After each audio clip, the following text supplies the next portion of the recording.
Maurice Djek-John, bonjour. Bonjour Bayoumar. Vous êtes enseignant-chercheur en sciences politiques à l'Université Gaston Berger de Saint-Louis. Alors, la géopolitique analysée sous la forme d'actualité, l'actualité complexe avec cette visite du chancelier allemand en Chine qui a créé l'ire des partenaires européens. Il y a également le retour de Lula au Brésil. Maurice Djek-John, aujourd'hui le monde vit une crise profonde, crise de la démocratie, crise de la représentation.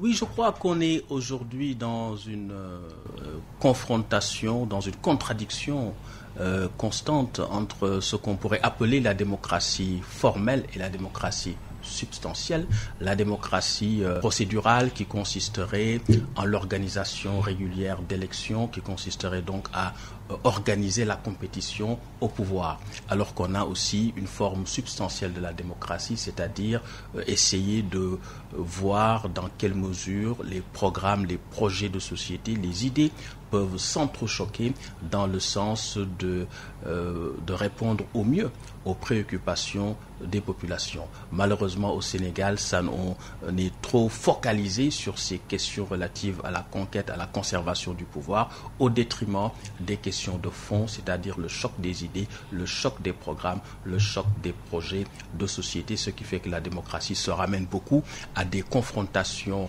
interpersonnelles, à des invectives, à des injures, à des oppositions d'ambition crypto-personnelle. Oui, crypto-personnelle, dites-vous, cette démocratie est-elle différente des autres au regard de l'actualité, une actualité dominée par un rapport de force permanent? Oui, la démocratie est toujours traversée par des tensions. Vous voyez aujourd'hui les crises, en tout cas les menaces avancées par Joe Biden par rapport au système américain. Vous voyez comment Lula est arrivé au pouvoir et est revenu au pouvoir pour un troisième mandat avec une élection disputée. Bolsonaro, son candidat le président sortant est resté très longtemps avant de reconnaître sa défaite, mais également ça nous montre ces tensions, ces contradictions au sein d'une démocratie qui doivent être canalisées, catalysées par des institutions fortes, des institutions susceptibles d'avoir suffisamment de crédibilité et d'autorité pour réguler les contradictions et les ambitions de pouvoir. Je parlais tout à l'heure de démocratie substantielle.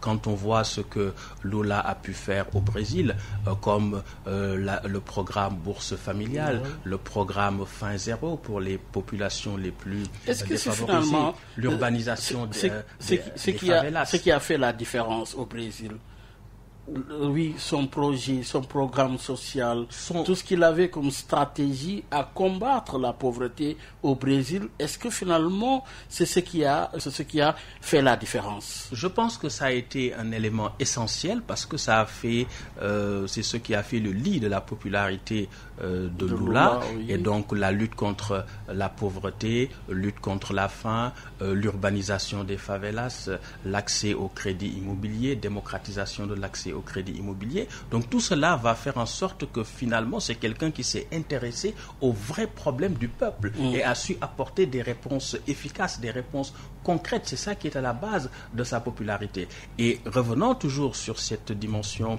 de la démocratie brésilienne, on a vu aussi que c'est une démocratie qui repose sur des ressorts institutionnels assez forts pour pouvoir surmonter les crises. Parce qu'il y a eu un complot politico-judiciaire qui a écarté Lula de la présidentielle de 2018. Il a fait 580 jours de prison et aujourd'hui il revient après des recours intentés devant les juridictions compétentes. Il a été restitué, on lui a restitué ses droits. Et donc dans cette perspective-là, il a pu compétir de nouveau et accéder à la présidence. Autrement, le socialisme peut bien triompher dans un contexte où son rapport avec le capitalisme lui est souvent difficile? Je crois que c'est une question d'équilibre parce que le socialisme met souvent l'accent sur la redistribution des richesses. Or, les richesses, pour les redistribuer, il faut d'abord les produire. Donc, c'est une complémentarité entre le capitalisme et le socialisme. Finalement, une sorte de recherche permanente d'un savant dosage, d'un équilibre subtil entre le facteur travail et le facteur capital. Et donc, on peut arriver à des compromis historiques où l'appareil de production n'est pas grippé par la générosité excessive tendue vers la redistribution des richesses pour les plus démunis, ce qui est important, mais je crois qu'aussi l'investissement productif, c'est ce qui fait fonctionner l'économie, et c'est parce qu'il y a de la richesse qu'on peut la partager, et que donc les deux, finalement, socialisme et capitalisme, peuvent se retrouver dans un équilibre au service de l'humain. De l'humain, parce que l'humain, c'est la finalité. Est-ce que finalement, la réponse donnée par le Brésil avec l'élection de Lula démontre par ailleurs la faiblesse aussi du système capitaliste américain, parce que Biden aujourd'hui fait face à son destin. L'élection mi-mandat aux États-Unis risque de lui être très fatale s'il n'arrive pas à avoir la majorité. C'est vrai que c'est une situation économique difficile que vivent les États-Unis, dans la mesure où il y a une inflation galopante, donc une réduction du pouvoir d'achat, l'équilibre institutionnel, mais je crois que c'est plus... Et la société est divisée. Et la société est divisée. Et je crois que c'est... Mais les États-Unis ont montré suffisamment de force dans le temps quant à leurs institutions pour pouvoir, de mon point de vue, absorber ces chocs qui ne peuvent manquer d'exister dans une démocratie, puisque la démocratie, c'est un régime qui repose aussi sur des vulnérabilités, sur certaines fragilités, de recul sur elle-même pour trouver des moyens d'apporter des solutions efficaces et idoines à ses propres fragilités. À ses propres fragilités, oui. Alors, finalement, aux États-Unis comme au Brésil, mais on a également évoqué la visite du chancelier allemand en Chine également, qui a provoqué l'ire des partenaires européens et qui parle même de trahison de la part de l'Allemand. Oui, je crois que c'est la réalité politique qui s'impose et la réalité économique, parce qu'aujourd'hui, la Chine est le premier partenaire commercial de l'Allemagne, devant la France, devant les États-Unis. Donc ça veut dire qu'on ne peut pas occulter un partenaire économique et commercial aussi stratégique, aussi crucial que la Chine. Il y a le contexte également. Certes, il y a le contexte, mais je crois qu'il faut relativiser. Et c'est justement parce qu'il y a ce contexte que ce rapprochement peut être utile. Parce qu'à travers l'interdépendance économique, cela amène les acteurs à prendre conscience d'intérêts communs. Et la prise en compte des intérêts communs relativise, de mon point de vue, le risque de guerre, qu'il y ait des guerres, des affrontements d'une part, et d'autre part, cela facilite aussi la définition, la convergence vers des plages de discussion, de négociation. De convergence, on a vu également qu'il y a des alliances stratégiques naturelles. La Chine était l'allié principal de la Russie. Aujourd'hui, le chancelier allemand au président chinois, est-ce que vous ne pensez pas que ça casse quelque part les alliances naturelles stratégiques pour redéfinir un autre ordre mondial? C'est vrai. Je crois qu'aujourd'hui, le monde traverse une situation assez difficile. On est dans une sorte de tension entre la problématique d'une transition systémique et une transition systémique problématique. Problématique d'une transition systémique parce qu'aujourd'hui, on a comme l'impression que le monde tel qu'il a été organisé au sortir du second conflit mondial, après 1945, est en train de montrer ses limites. Même s'il y a eu la mondialisation, même s'il y a eu l'effondrement du bloc communiste, on s'est rendu compte que la fin de la guerre froide au sens idéologique n'a pas mis fin à la guerre froide comme stratégie militaire et stratégie de contrôle territoriale. Et on a vu qu'avec la fin du pacte de Varsovie, l'OTAN s'est de plus en plus développée vers les pays de l'Est, menaçant en quelque sorte la Russie qui n'avait plus de glacis défensif. Donc on se rend compte que ça, c'est des contradictions du système international qui montrent aussi les limites, les faiblesses structurelles de la redéfinition des rapports de force dans le monde et de l'allocation du pouvoir, tel qu'elle est résultée du règlement du second conflit mondial. Et aujourd'hui, on est en train de redéfinir, pour redistribuer les cartes pour une redéfinition de ces rapports-là. Mais cela n'est pas facile dans un contexte de mondialisation où vous avez en plus de cela la guerre économique. Et je crois que si on va vers plus de coopération économique, de négociation entre les différentes puissances, cela peut certainement les amener à plus se parler politiquement et à trouver des solutions. Clausewitz disait que la guerre est la continuation de la politique par d'autres moyens, mais si la guerre est la continuation de la politique par d'autres moyens, ça veut dire que la politique peut être un moyen d'éviter la guerre. D'éviter la guerre, en conséquence, le repli identitaire est à supprimer dans un contexte d'ouverture. Ce qui s'est passé en Grande-Bretagne avec l'instabilité institutionnelle, est-ce que cela démontre de ce côté-là l'échec du Brexit? Oui, je crois que cette instabilité institutionnelle montre aussi les difficultés de la Grande-Bretagne à se repositionner, à se replier sur soi-même. Difficulté à se replier parce que l'Europe était une opportunité, une force. Donc en quittant l'Europe, elle s'est un peu fragilisée. Est-ce la défaite du Brexit finalement?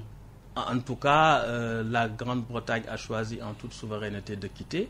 Elle en assumera certainement les conséquences. Et mais la Grande-Bretagne est frappée par une crise incessante. Certes, mais est-ce que c'est exclusivement lié au Brexit? Je ne le pense pas. Il y a certainement d'autres facteurs qui sont liés certainement à la pandémie, liés à la crise, à la conjoncture internationale qui est une conjoncture... Ce qui aurait pu, par exemple, nécessiter l'ouverture aux autres. Oui, de toute façon, le repli sur soi, c'est un combat d'arrière-garde. Nous sommes dans un monde interdépendant, dans un monde où justement il faut favoriser, il faut à travers des partenariats gagnant-gagnant, multiplier les partenaires de coopération et puis chercher à tirer son épingle du jeu. Et c'est peut-être de cette interdépendance économique, mais aussi de la promotion de certaines valeurs comme les valeurs démocratiques, les valeurs libertaires, les droits humains. Peut-être que dans la négociation autour de ces valeurs et dans l'enchevêtrement d'intérêts communs sur le plan économique, on peut arriver à trouver des compromis de stabilisation hégémonique. Oui, d'une part, le rejet du repli. De l'autre côté aussi, on a constaté l'échec des blocs, des grandes alliances. L'Union européenne, vous avez les Nations Unies aujourd'hui qui n'arrivent pas à décrisper les tensions dans les différentes régions du monde. Cela traduit quoi pour vous? Cela traduit cette contradiction entre problématique de transition systémique et transition systémique problématique. Ça veut dire que l'ONU est en train de montrer ses limites dans la régulation du système international.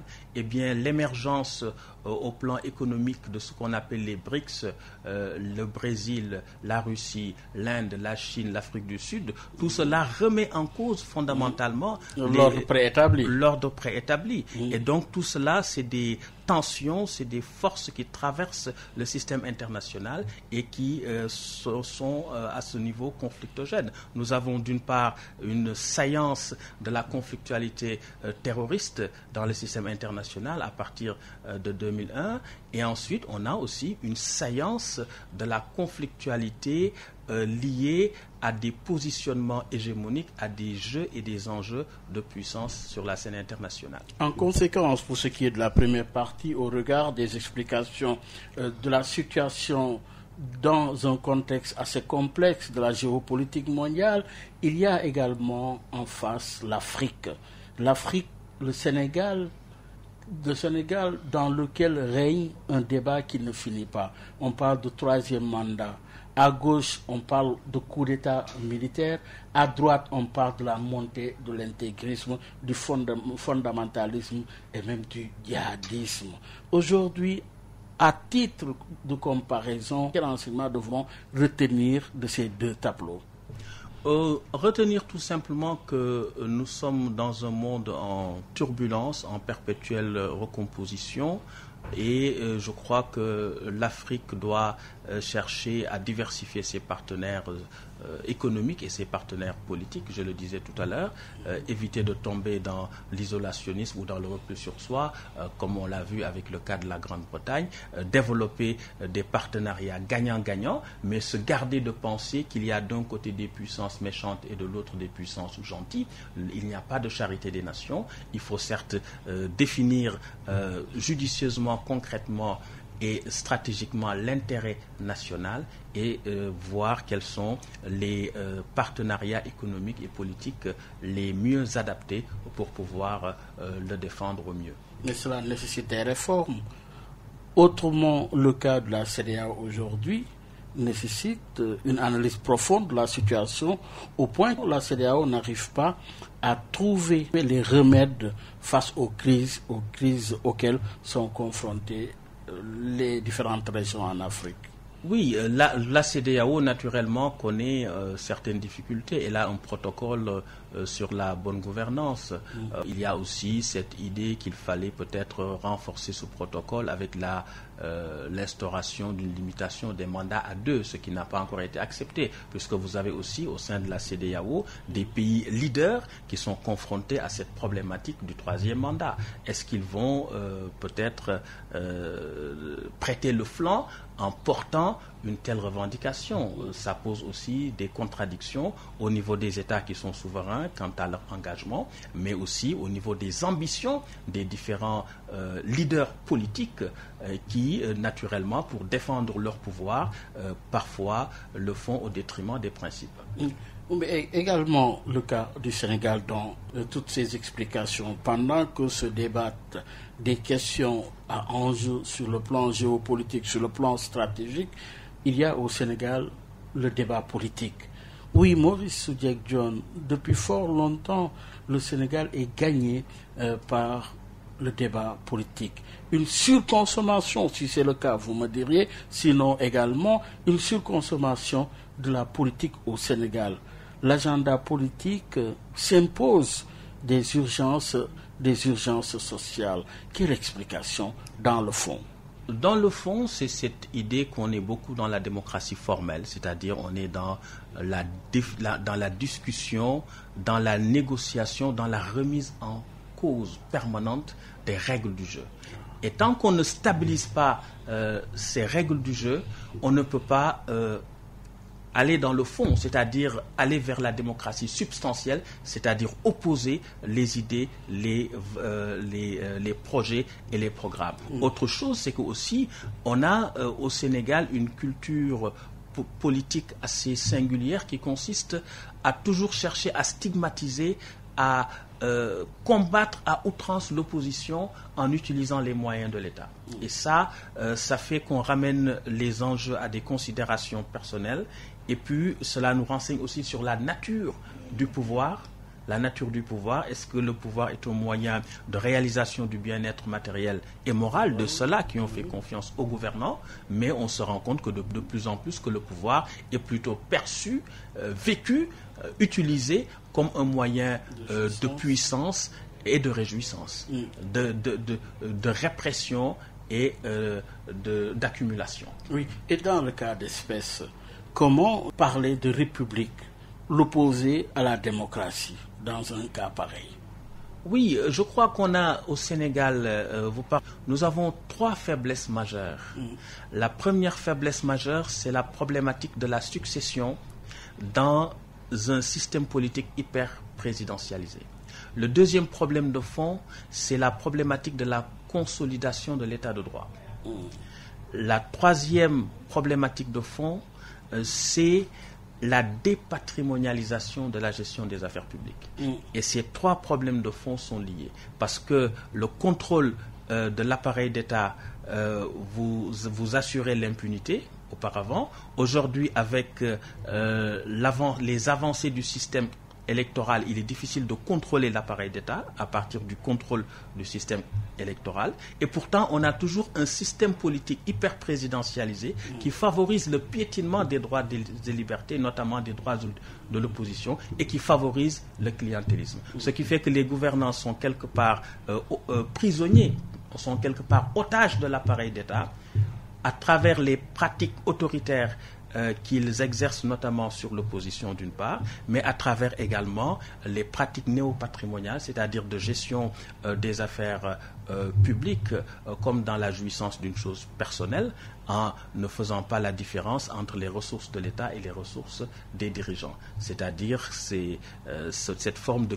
clientélisme du système politique qui fait qu'aujourd'hui, on est dans des schémas d'enrichissement personnel et qui donc fait que cela suscite des réflexes de cramponnement au pouvoir dans un contexte marqué par des tensions avec l'opposition, tensions qui s'expliquent par cette manière d'entrer en collision violente avec l'opposition en utilisant les moyens de l'État. Pourtant, dans un État normal où règne la démocratie, tant sur la forme que sur le fond, les institutions normalement et les dates connues à l'avance, oui, finalement, les acteurs politiques ont-ils fini de prendre en otage l'agenda de la République de façon générale? Bien entendu, l'agenda de la République se définit par rapport à des ambitions de pouvoir. Regardez par exemple comment la question du troisième mandat est en train de polluer, de parasiter complètement les enjeux de l'élection présidentielle, alors qu'on aurait pu avoir un débat de fond sur l'agriculture, sur l'autosuffisance alimentaire, sur l'éducation, sur la santé, sur la pêche, la prochaine présidentielle, c'est en 2024. On est en 2022. Oui, mais je veux dire que si déjà on n'est pas dans cette logique de poser les vrais problèmes, on va se confronter sur des sujets en réalité qui ne valent pas la peine. Et finalement, on va être dans une optique où peut-être on va faire comme ce qu'on a toujours fait. Je parlais tout à l'heure de problématique de la succession dans un régime hyper présidentialisé. C'est ce qu'on a eu en 2000 sous Diouf. C'était une crise de succession au sein du Parti socialiste qui va favoriser l'alternance avec le départ de Moustapha Niasse et de Djibo Leyti Ka. C'est aussi une crise de succession qui va entraîner Maître Abdoulaye Wade à revenir sur sa parole et à tenter un troisième mandat, et ce qui s'en est suivi, ce qui fait qu'on a été dans des logiques de congédier des pouvoirs plutôt que dans des logiques de véritable choix démocratique. Et avec l'actuel président, on parle de débat de troisième mandat. Finalement, si Diouf, c'était le débat de la succession, idem avec Wade, qu'en est-il avec Macky Sall? Pour le président Sall aussi, on est dans ce même schéma de la succession. Mais comment se fait-il que cette question suit le Sénégal depuis? Parce que je disais... C'est un problème de texte ou c'est un problème d'homme, d'institution? Finalement, c'est quoi? Je disais tout à l'heure qu'on a ces problèmes de succession dans un régime hyper présidentialisé, consolidation de l'état de droit et dépatrimonialisation de la gestion des affaires publiques. Et ce sont ces trois problèmes majeurs qui nous suivent depuis lors. Aujourd'hui, avec le président Sall, on a les mêmes problèmes qui se posent. Mais pourquoi Quelle en est la cause? La cause, c'est justement qu'on a du mal à consolider l'état de droit, c'est-à-dire à l'utilisation de la force publique contre les opposants. Ça pose un véritable problème dans le fonctionnement de notre système politique. Autre chose aussi, c'est le clientélisme dans le système politique sénégalais. Parce que quand on est dans un système de clientélisme avec une certaine impunité qui se développe, aujourd'hui, les contrôles de l'État sont tombés en pamoison. Aucun rapport n'est pratiquement rendu. Si ces rapports le sont conformément à la loi, et lorsqu'ils sont rendus, ils ne connaissent pas de suite judiciaire.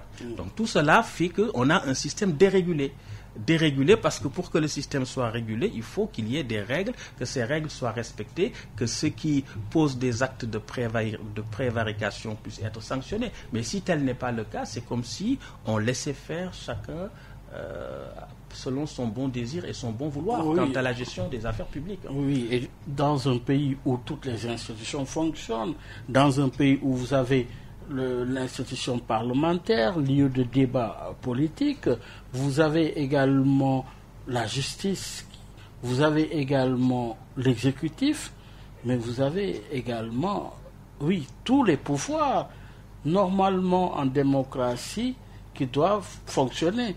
Mais quel est le problème au Sénégal au point que finalement l'exercice politique est permanent et quotidien? C'est lié au fait qu'on a des difficultés relatives à l'institutionnalisation. Une chose est d'avoir des institutions, autre chose c'est qu'il y ait une institutionnalisation. Le processus d'institutionnalisation de la démocratie sénégalaise, tel elle est libellée de votre thème de doctorat. Aujourd'hui, arrêtons-nous pour tout simplement en tirer une synthèse. Pour retenir quoi dans le cas du Sénégal? Dans le cas du Sénégal, pour retenir d'abord que le processus d'institutionnalisation peut être appréhendé à travers 3 temps. Nous avons un temps de l'extériorisation, un temps de l'objectivation et un temps de l'intériorisation. Le temps de l'extériorisation, c'est l'émergence des institutions en tant que compromis des intérêts des différents acteurs. Et une fois que les acteurs ont produit l'institution va s'autonomiser des acteurs qui l'ont produite pour secréter à leur encontre des obligations de comportement. C'est ce qu'on appelle l'objectivation. Ensuite, il y a l'intériorisation. L'intériorisation, c'est comment les valeurs stabilisatrices et sustentatrices de l'institution sont intériorisées, intégrées, socialisées par les acteurs. Et donc, au niveau de ces 3 instances de l'institutionnalisation, nous avons dans le cas du Sénégal des difficultés. Au niveau de l'émergence des institutions, on a une difficulté à dégager dans le consensus des règles acceptables et acceptées par l'ensemble des acteurs. Donc au niveau de l'extériorisation, nous avons des difficultés par rapport à l'unilatéralisme du pouvoir en place, par rapport à la remise en cause de certains acquis démocratiques selon les intérêts des tenants du pouvoir. L'autre difficulté, c'est la difficulté de l'objectivation.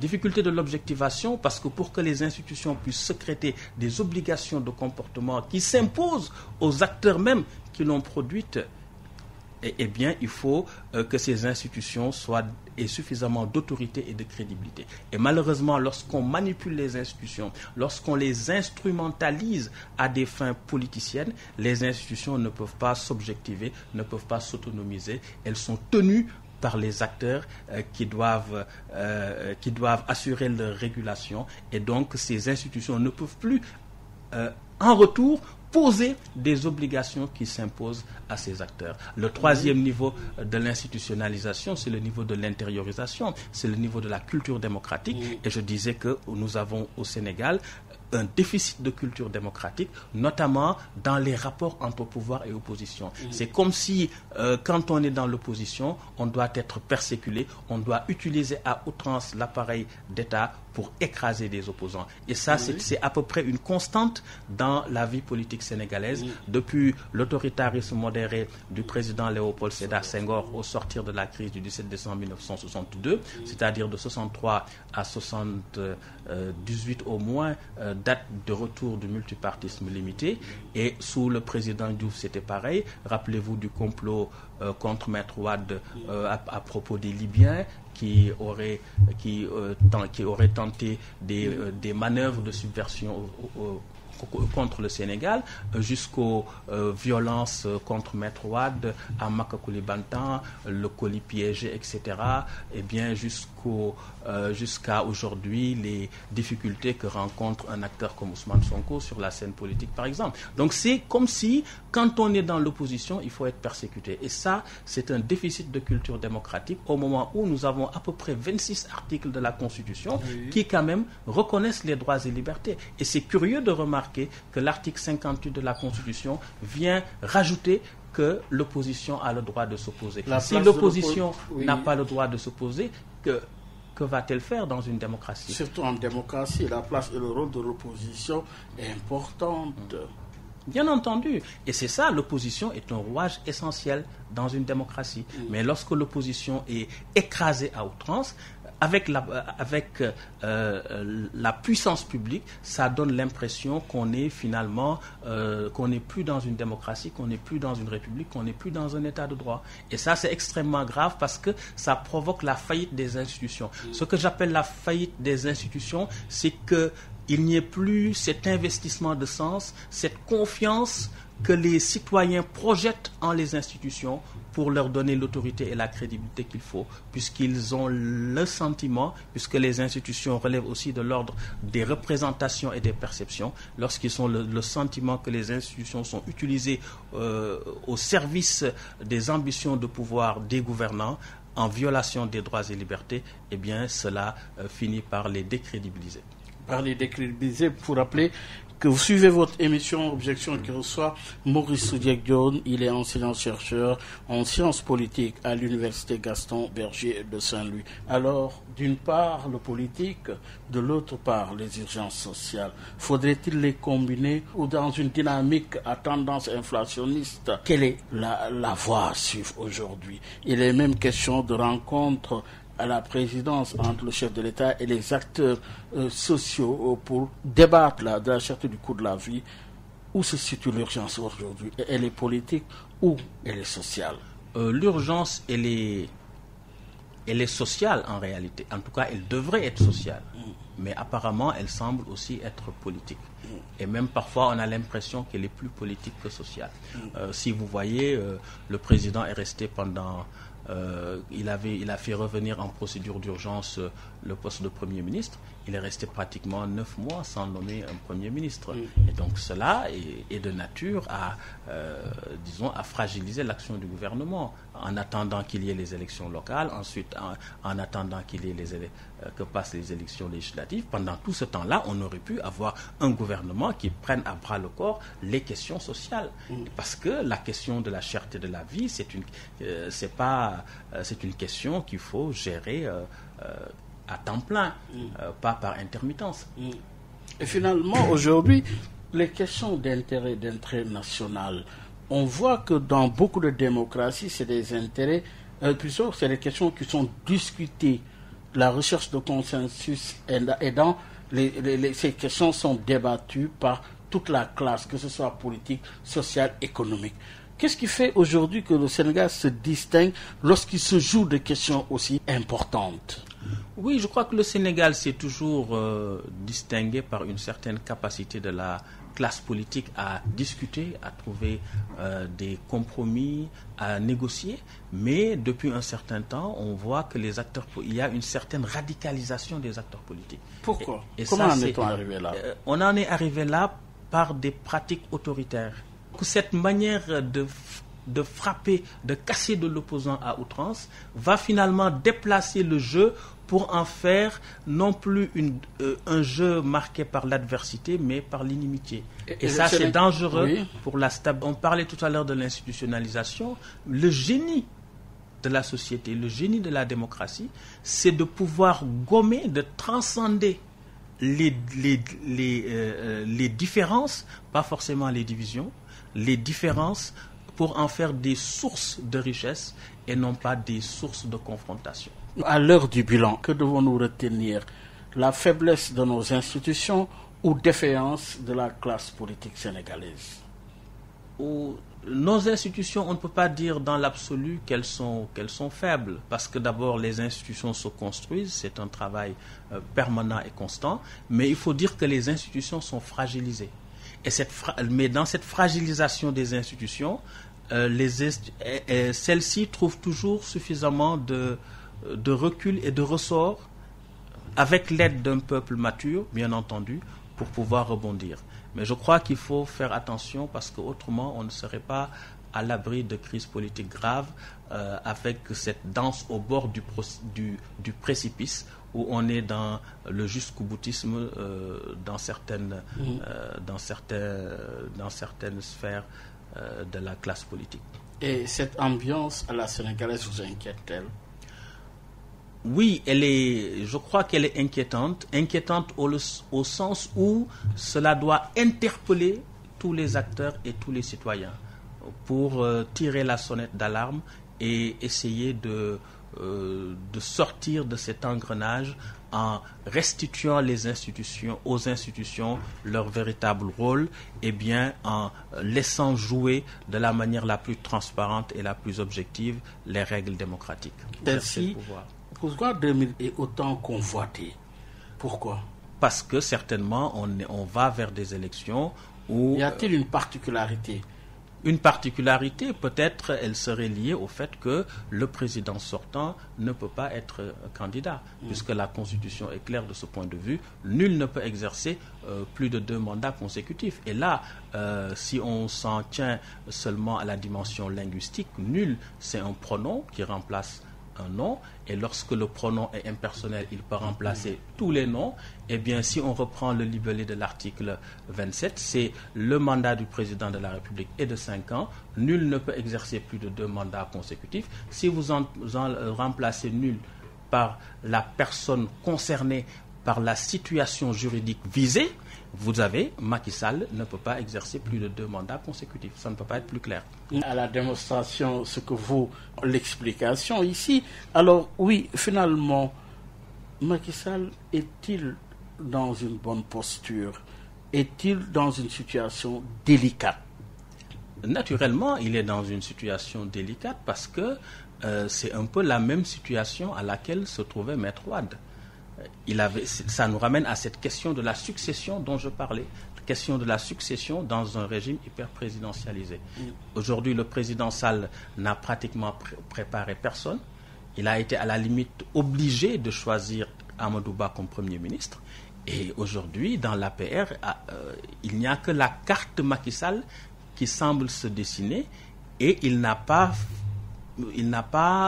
envisagé de plan B, et tous les actes qu'il pose l'amènent vers un 3e mandat illégal constitutionnellement. Ah oui? Bien entendu. Et à quelle fin?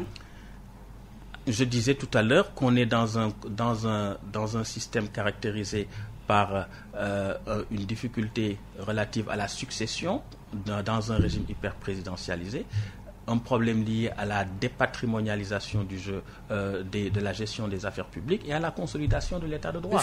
Et sur tous ces points, le régime du président Macky Sall avait annoncé beaucoup de ruptures, mais les ruptures n'ont pas été réalisées. Et c'est tout cela qui est en train de nous rattraper. Et on se rend compte que depuis les assises nationales, on s'est rendu compte qu'il fallait réformer le fonctionnement du système politique sénégalais. Le président Sall est venu, il a mis en place la Commission nationale de réforme des institutions. Mais on s'est rendu compte que les grands projets de réforme qui étaient agités n'étaient en réalité que des opportunités de conquête ou de conservation du pouvoir. Oui, de conquête ou de conservation du pouvoir. Finalement, le mal de la démocratie sénégalaise, c'est sa justice au Sénégal? La justice est un maillon essentiel dans une démocratie puisque c'est la justice qui doit réguler. Nul ne peut se faire justice à lui-même, nul ne peut utiliser la violence dans les relations sociales. Ce qui fait que c'est la justice qui est habilitée à trancher les contentieux, quels qu'ils soient. Est-ce le maillon faible de la démocratie sénégalaise? Elle peut être le maillon faible de la démocratie sénégalaise si aujourd'hui on a un problème par rapport à l'objectivation. Je vous disais que l'institutionnalisation c'était l'extériorisation, l'objectivation et l'intériorisation. Et par rapport à l'objectivation, c'est-à-dire que si on cherche à contrôler l'appareil judiciaire, à contrôler le pouvoir judiciaire, pour l'instrumentaliser à des fins politiques, eh bien, on discrédite cet appareil judiciaire et la justice ne peut plus jouer son rôle de régulateur. Vous n'êtes pas encore certain par rapport à la réponse à la question posée, est-ce la justice sénégalaise est le maillon faible de la démocratie sénégalaise? Oh, je ne dirais pas que c'est le maillon faible de la démocratie sénégalaise, mais je dirais que c'est une institution qui jouer un rôle de régulation et qui, le plus souvent, est décriée dans ce rôle. Ce n'est pas le cas? Je ne peux pas répondre de façon tranchée, de façon absolue, mais il y a des situations où le rôle de la justice peut être véritablement interrogé. Mais c'est pas la première Sous Senghor, la justice était également indexée. Sous Abdoulaye Wade, maintenant sous Macky Sall. Quelle explication? L'explication, c'est qu'on cherche à instrumentaliser la justice, à la contrôler. Donc il faut donner aux acteurs de la justice la liberté de pouvoir arbitrer les conflits, les contentieux sociaux. Alors, Maurice Diagne, venons-en à la transition. Dans beaucoup de pays, c'est cette transition qui a été ratée.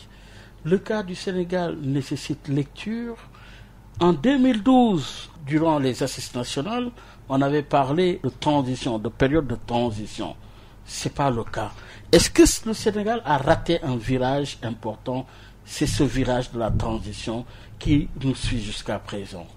Oui, en réalité, le concept de transition, on a en sciences politiques la transition, la consolidation. La transition, c'est un laps de temps court entre l'effondrement d'un régime autoritaire et vers l'instauration d'un régime démocratique. Parce que le débat a été suscité lors des assises nationales. Et la transition, à l'époque, Moustapha Agnès avait dit qu'il ne ferait qu'un seul mandat et partir, c'est-à-dire gérer la transition. Mais en 2000, on ne pouvait pas parler de transition démocratique au Sénégal, parce qu'au Sénégal, on vote depuis 1848, et qu'en 1974 déjà, on avait un multipartisme de droit et un parti unique de fait, et le président Léopold Sédar Senghor va autoriser en 1974 le PDS comme parti de contribution. Oui, je sais, mais les assises discutées et accepté. Oui, mais c'est pas, on ne peut pas les considérer comme une transition, comme une période de transition. Ça a été ça a été un projet de réforme agité. Oui. Mais ce projet de réforme n'était pas dans la perspective d'instaurer une transition démocratique au Sénégal. Non, pas transition. Parce qu'on a eu quand même une alternance en 2000. Oui, on avait parlé de transition, c'était pour permettre, en allant dans le cadre de la consolidation de l'état de droit. Non, voilà, c'est ça. Je veux dire que c'est pas la transition au sens consacré en sciences politiques. C'est ça que je veux dire. Voilà, mais c'est en tout cas les initiateurs des assises avaient dit qu'il fallait faire un mandat unique. Oui. Et justement, c'est parce que les réformes étaient tellement difficiles à faire. Exactement. Parce que ce sont des réformes qui déconstruisent le pouvoir de son initiateur. Et c'est pourquoi le président Sall n'a pas pu réformer, de mon point de vue, parce que très tôt, il a été préoccupé par la réélection. Et quand on est très tôt préoccupé par la réélection, on ne peut pas modifier substantiellement le fonctionnement du système politique. Et ce à quoi on a abouti aujourd'hui, est-ce la résultante justement de ces actes posés par Macky Sall qui n'ont pas été à la hauteur des enjeux? Oui, bien entendu. C'est-à-dire que on est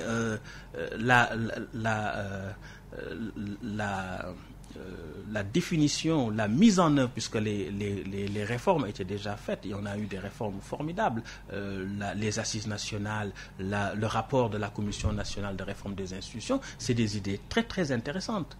Mais malheureusement, la mise en œuvre de ces idées remet en cause la réélection du président. Et le président Sall a préféré travailler à sa réélection qu'initier les réformes de fond posées par les assises nationales et la Commission nationale de réforme des institutions. Alors, le contexte actuel, comment vous l'expliquez-vous? Oh oui, je vois qu'il y a l'opposition qui se positionne déjà pour la présidentielle de 2024, mais le parti au pouvoir aussi n'est pas en reste. Il a annoncé, le parti au pouvoir a annoncé la part de 1,5 million de cartes. Donc, et le président a annoncé des conseils présidentiels délocalisés. Et c'est intéressant de remarquer qu'à chaque fois qu'il annonce des conseils présidentiels délocalisés, c'est en quelque sorte une forme de pré-campagne. Il faut relever que l'année 2018 a été une année sociale. On était à la veille de la présidentielle et curieusement, l'année 2023 aussi sera une année sociale. Une année sociale. Alors aujourd'hui, quand vous parlez d'année sociale, mais il y a la conjoncture internationale aujourd'hui avec ces dynamiques inflationnistes. Quelle posture le président de la République doit-il incarner? D'abord, il y a un enjeu et un objectif de stabilisation du pays. Il y a aussi un objectif de trouver des réponses aux préoccupations des Sénégalais. dispose-t-il de ressorts justement pour relever le défi? En tout cas, rien ne peut se faire sans la paix et la stabilité. Et la paix et la stabilité exigent qu'il ne s'engage pas dans cette aventure de la troisième candidature illégale au regard de la Constitution. Parce que ça risque de plonger le pays dans une situation de tension inutilement. Et le rapport de force? On a vu qu'une opposition s'organise, mais avec beaucoup de mamelles. Vous avez Yewwi, dans Yewwi, vous avez beaucoup de leaders politiques. En face, il y a la coalition présidentielle. Oui, comment justement analysez-vous le rapport de force entre ces deux blocs? Le rapport de force, il s'est équilibré. Il s'est équilibré au regard des élections législatives dernières. Et on a vu une montée de l'opposition depuis les élections depuis les élections locales, une montée de l'opposition. Exactement. Et justement, Qui reste constant, et on se rend compte qu'aujourd'hui l'opposition semble avoir le vent en poupe, au moins depuis les élections locales. Avec une telle configuration, vous avez la démission d'Aminatou Touré. Vous avez entendu également Pape Diop qui jette l'éponge. Oui, la coalition Benno Bokk Yakaar fait face à des situations qui nécessitent une analyse. Comment vous regardez ça de près? Là, le président Sall, dans la gestion de la coalition Benno Bokk Yakaar, a toujours cherché à fidéliser ses alliés. Et je crois qu'il y est quand même bien arrivé dans l'ensemble.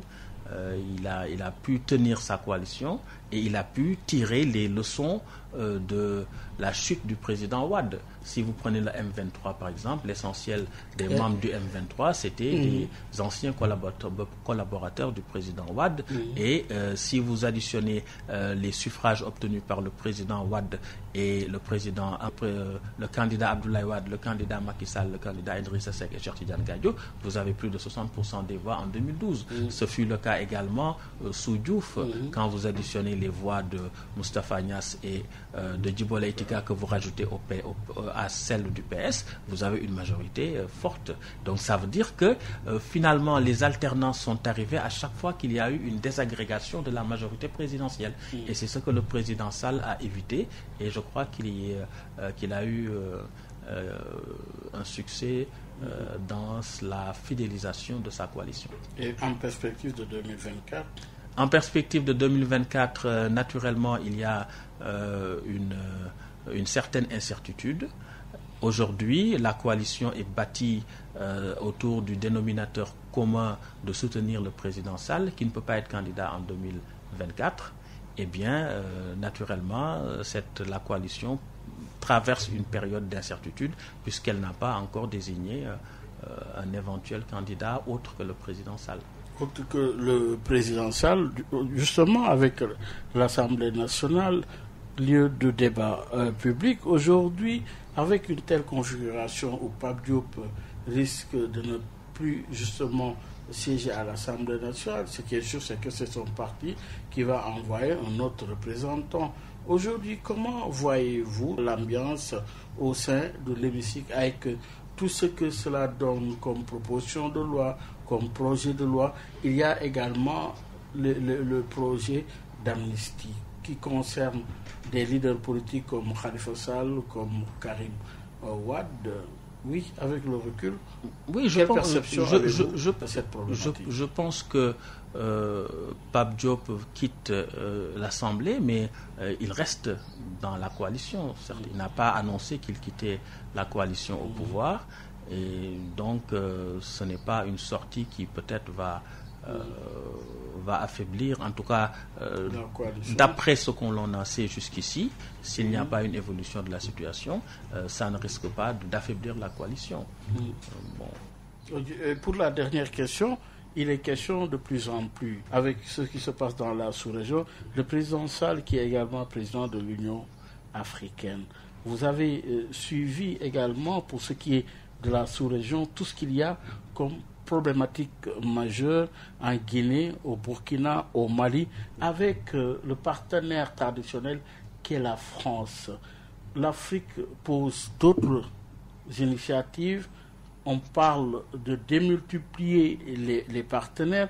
Oui, comment analysez-vous cette situation avec la France, avec les autres partenaires, pour choisir finalement quoi et retenir quoi? Pour retenir, je le disais à l'entame de mon propos, qu'il faut éviter de penser qu'il y a des puissances gentilles et des puissances méchantes. Il faut que les Africains, parce que ça c'est une forme d'infantilisation de soi, c'est-à-dire d'intériorisation du complexe du colonisé. Il faut que les Africains aient confiance en eux, qu'ils définissent des partenariats gagnant-gagnant et qu'ils mettent en avant leurs intérêts vitaux. On a comme qui dirait que le débat politique s'est réduit entre Macky Sall et Ousmane Sonko finalement au Sénégal. Mais le jeu politique sénégalais a toujours été caractérisé par la bipolarisation. Depuis Senghor Lamine Gueye, ensuite Senghor Dia, ensuite Abdou Diouf Babacar Ba, Abdou Diouf Abdoulaye Wade Idrissa Seck, aujourd'hui Macky Sall Ousmane Sonko. C'est le jeu politique qui est ainsi fait. Et le jeu politique a toujours été caractérisé par une bipolarisation. Alors, pour retenir tout simplement qu'il était notre invité, Maurice Soudieck-Dione, il est enseignant-chercheur en sciences politiques à l'Université Gaston Berger de Saint-Louis. Maurice Soudieck-Dione, une toute dernière question sur la perspective par rapport aux urgences sociales. On a parlé de l'école, on a parlé de l'enseignement supérieur qu'est l'université. Vous êtes un produit de l'Université Gaston Berger aujourd'hui. Alors, comment analysez-vous le fonctionnement de nos universités? Ce qui se produit à Ziguinchor est regrettable quelque part. Comment analysez-vous, avec le recul, le fonctionnement de nos universités? L'université de Dakar se distingue tant bien que mal dans le classement. Alors, finalement, quelle perspective pour nos universités? D'abord, une perspective de stabilisation de l'ordre universitaire. Et pour cela, il faut d'abord qu'il y ait les moyens, les infrastructures idoines qui soient mises en place, parce qu'il faut dire aussi que les universités sénégalaises ont connu une montée en puissance et les moyens n'ont pas toujours suivi. Donc il y a ce phénomène. Il y a aussi un travail de sensibilisation, un travail aussi de stabilisation de l'ordre universitaire en général, parce que pendant longtemps on a démultiplié les efforts au niveau de l'enseignement secondaire, mais on n'a pas prévu que tous ces bacheliers devraient être accueillis. La massification. Et donc, c'est cette absence de planification et de prévision qui nous suit aujourd'hui. L'État a fait beaucoup d'efforts en ce sens, avec la création de nouvelles universités, la création des ISEP et d'autres institutions. Il faut continuer cet effort-là et mettre de l'ordre dans tout cela. Surtout avec de la matière grise qui existe dans nos universités, c'est justement le moyen de les encourager. Et merci encore une fois, Maurice Soudieck-Dione. Merci beaucoup. Ça a été encore une fois un plaisir de vous convier à cette émission Objection, pour rappeler que vous êtes enseignant-chercheur en sciences politiques à l'Université Gaston Berger de Saint-Louis. Merci, mesdames et messieurs, de nous avoir suivis. Rendez-vous dimanche prochain avec un autre invité. Au revoir et à dimanche prochain.